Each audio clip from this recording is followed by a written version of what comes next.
तो प्राचीन बांके बिहारी मंदिर में राजस्व विभाग की टीम पहुंची और आपको बताते हैं कि आखिरकार मंदिर कहां पर है, क्या एक्शन अब लिया जा रहा है। संभल का बांके बिहारी मंदिर लक्ष्मणगंज इलाके में ये मंदिर स्थित है। इससे पहले आपको तस्वीरें भी अब दिखा रहे थे। सीएम योगी आदित्यनाथ ने क्या कहा वो भी हमने आपको सुनवाया। आगे बढ़ते और आगे आपको बताएंगे इस ग्राफिक्स के जरिए कि आखिरकार कैसे राजस्व विभाग की टीम पहुंची और अब क्या एक्शन फिलहाल लिया जाने वाला है, क्योंकि लगातार यहां पर सीएम योगी आदित्यनाथ ने भी फिलहाल कहा कि अभी सनातन की अलग जो है वो जगाई जाएगी और कोई भी सनातन को नहीं मिटा सकता। 1 हेक्टेयर से भी ज्यादा क्षेत्र में ये मंदिर फैला है। मंदिर करीब 150 साल पुराना बताया जा रहा है। 1870 में मंदिर की स्थापना की गई थी और हिंदुओं की आस्था का ये एक केंद्र था। बड़ी संख्या में श्रद्धालु यहाँ पर पूजा अर्चना के लिए पहुंचा करते थे। पुजारी की हत्या के बाद हिंदुओं का पलायन यहाँ से शुरू हो गया और बड़ी संख्या में जो लोग हैं वो दूसरी जगहों पर शिफ्ट हो गए।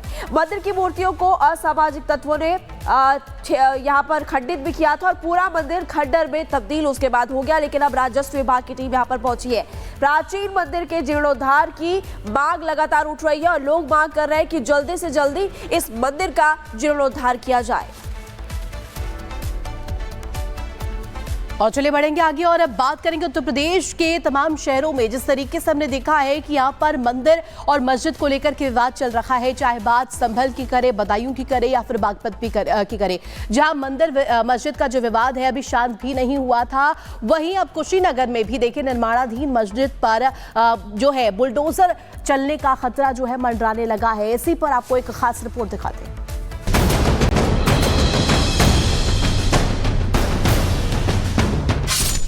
मदनी मस्जिद पर बुलडोजर एक्शन। 15 दिन की मोहलत, फिर चलेगा पीला पंजा।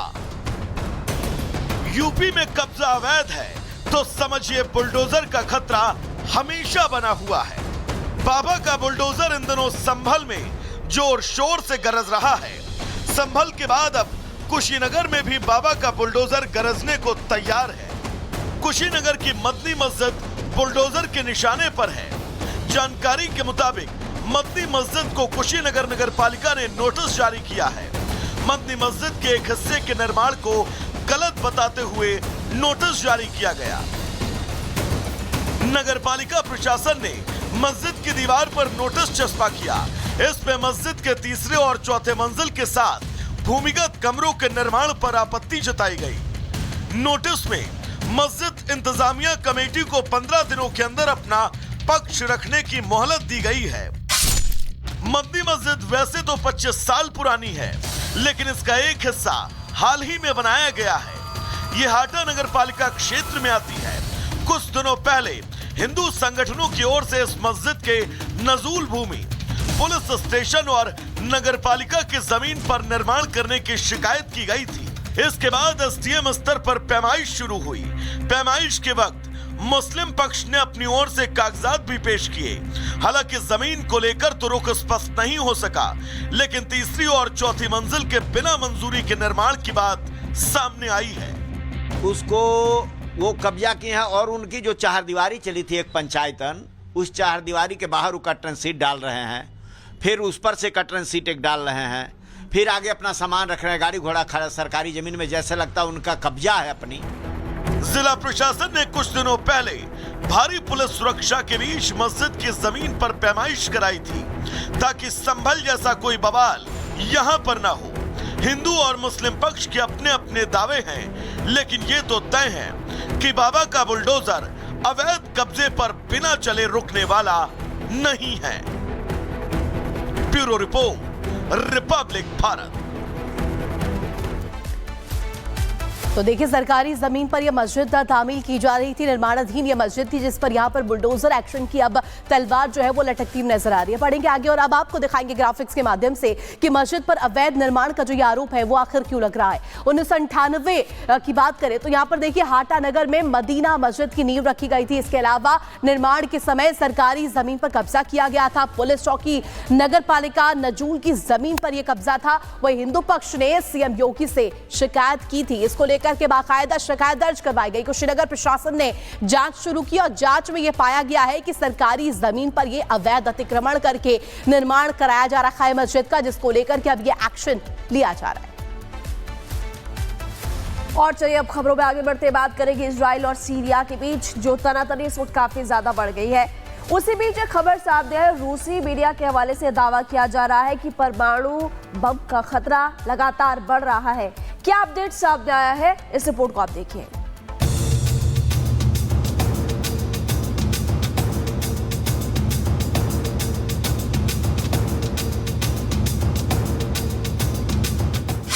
सीरिया पर इजराइल का परमाणु अटैक।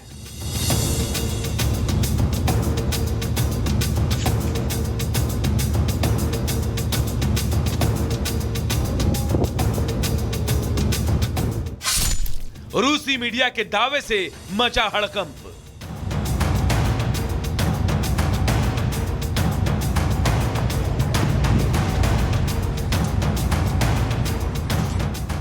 इजराइल को लेकर रूसी मीडिया का एक ऐसा दावा सामने आया है जो जितना बड़ा है उतना ही डरावना भी। रूसी मीडिया के इस दावे ने न सिर्फ उन वैश्विक प्रतिबंधों को हिलाकर रख दिया बल्कि उन समझौतों पर भी बड़े सवालिया निशान खड़े कर दिए हैं जो किसी देश को दूसरे देश के खिलाफ युद्ध में प्रतिबंधित हथियारों के इस्तेमाल की इजाजत नहीं देता है।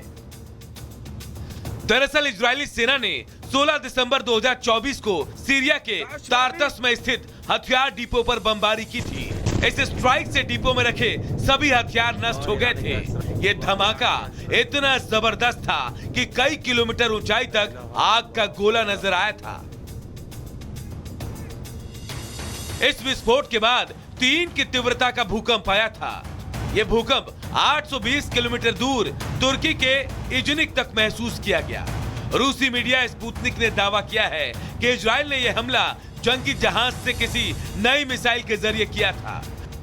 वहीं कुछ लोगों का मानना है कि अमेरिका की तरफ से बनाए गए B-61 न्यूक्लियर बम का इस्तेमाल इसमें किया गया जो कम ताकत का परमाणु बम है।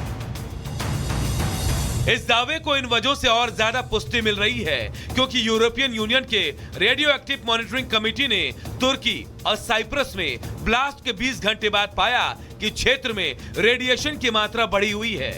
हवा के जरिए रेडिएशन साइप्रस और दक्षिण तुर्की तक पहुंच रहा है। इजराइल दुनिया के 9 परमाणु हथियार संपन्न देशों में से एक है। हालांकि इजराइल के पास कितने परमाणु हथियार है इसकी जानकारी अभी तक सार्वजनिक नहीं की गई है। हालांकि समय समय पर जानकारी सामने आती रही कि कम से कम 90 और अधिक से अधिक 400 हथियार इजराइल के पास हैं। इजराइल परमाणु हथियारों को फाइटर जेट्स, सबमरीन और क्रूज मिसाइलों के जरिए टारगेट कर सकता है। इजराइल ने हमेशा कहा है कि वो परमाणु हथियार का उपयोग पहले नहीं करेगा।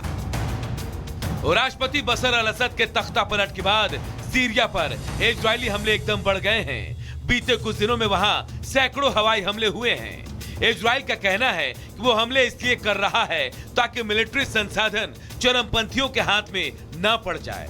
वो सीरिया के 80% सैन्य हथियार खत्म कर चुका है, लेकिन बात यहाँ खत्म नहीं होती।